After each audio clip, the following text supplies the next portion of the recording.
Assalamu alaikum, dear students. As you know, we are going through the third chapter of our democratic politics. The third one topic, which is constitutional design. Last time we discussed about the Indian Constitution, how Indian Constitution was formed, how much time it took, who was the main leader behind the formation of Indian Constitution. ये सारा कुछ हमने last video में हमने ये पढ़ा. तो आज हम साउथ अफ्रीकन कॉन्स्टिट्यूशन के बारे में पढ़ेंगे.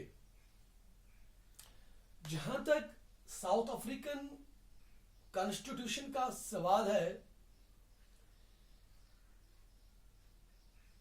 वहां पे कॉन्स्टिट्यूशन बनने से पहले वहां पे माइनॉरिटी मेजॉरिटी के ऊपर रूल करती थी. ब्लैक जो थे उनकी तादाद ज्यादा थी बनस्बती व्हाइट्स की, लेकिन फिर भी वो उनके ऊपर रूल करते थे. And the practice was known as apartheid. दूसरे अल्फाज में हम यूं कह सकते हैं कि apartheid एक रेसिस्ट डिस्क्रिमिनेशन थी, जहां पे आप ये भी समझ सकते हैं कि apartheid means the discrimination which is based on the color of the skin. इसके इस पॉलिसी को जबरदस्ती लागू किया गया ब्लैक मेजॉरिटी के ऊपर. लेकिन जो ये व्हाइट माइनॉरिटी के लोग, ब्लैक मेजॉरिटी के जो लोग थे, उन्होंने इसके खिलाफ बड़ी बड़ी तहरीकें चलाई, बड़ी बड़ी स्ट्रगल्स उन्होंने की, लेकिन वो कामयाब नहीं हुआ करते थे. और बिल आखिर उन्होंने एक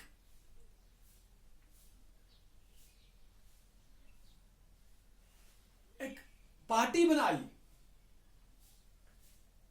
जिसका नाम अफ्रीकन नेशनल कांग्रेस था. इस पार्टी ने भी इस डिस्क्रिमिनेशन को दूर करने की कोशिश की, लेकिन ये इस पार्टी के मौजूदगी में भी ये डिस्क्रिमिनेशन चलती रही. यहां पे मैं आपको बता दूं, एएनसी अफ्रीकन नेशनल कांग्रेस, जिसका लीडर नेल्सन मंडेला था, उसने उसकी लगातार कोशिशों की वजह से हम ये कह सकते हैं कि apartheid साउथ अफ्रीका में ऑलमोस्ट खत्म हो गया. इस लीडर ने, नेल्सन मंडेला ने, अपनी कोशिशों की बदौलत इस रेशियल डिस्क्रिमिनेशन के ऊपर कंट्रोल पा लिया. लेकिन in 1990 he was arrested. When he started the movement against the apartheid, he was arrested and was later on released after 27 years of imprisonment. जब उसको जेल से छोड़ दिया गया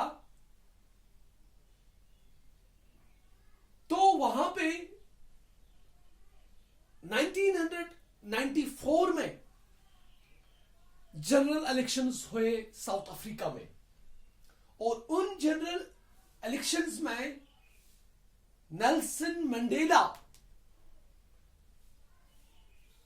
पहले ब्लैक प्रेसिडेंट साउथ अफ्रीका के बने, जबकि तारीख थी मई 8, 1996। तो इसी टाइम पे साउथ अफ्रीका ने एक नया आईन बना लिया। दे अडॉप्टेड द न्यू कॉन्स्टिट्यूशन। और जहां तक man futures of the south African constitution का सवाल है, तो that the first one is after 2 years of discussion and debate they came out with one of the finest constitution। 2 साल के लगातार डिस्कशंस डिबेट के बाद उन्होंने जो कॉन्स्टिट्यूशन बनाई वो सबसे अच्छी कॉन्स्टिट्यूशन बनाई, जिस कॉन्स्टिट्यूशन में लोगों को ज्यादा से ज्यादा हुकूक मिले। और दूसरा उनका